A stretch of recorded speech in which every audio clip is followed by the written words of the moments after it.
ایک دن کی بات ہے، ایک بھوکا کتا گلیوں میں بھٹک رہا تھا۔ وہ کچھ کھانے کی تلاش میں تھا۔ چلتے چلتے اسے ایک قصاب کی دکان کے باہر زمین پر ایک گوشت کا ٹکڑا مل گیا۔ کتا خوشی سے بھونکا، واہ، آج تو مزہ آ گیا۔ اس نے گوشت کا ٹکڑا منہ میں دبایا اور خوشی خوشی چل پڑا تاکہ کوئی دوسرا کتا گوشت کا ٹکڑا چھین نہ لے۔ راستے میں ایک ندی آئی۔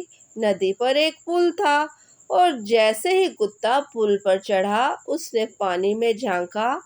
پانی میں اسے اپنا عکس نظر آیا، مگر وہ سمجھا کہ یہ کوئی دوسرا کتا ہے جس کے منہ میں بھی گوشت کا ایک ٹکڑا ہے، اور اس نے سوچا کہ اگر میں اس کا گوشت کا ٹکڑا لے لوں تو میرے پاس 2 ٹکڑے ہو جائیں گے۔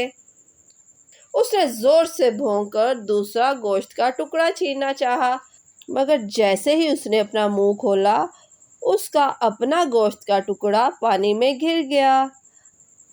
اس طرح وہ دوسروں کا ٹکڑا چھیننے کی لالچ میں اپنا گوشت کا ٹکڑا گنوا بیٹھا۔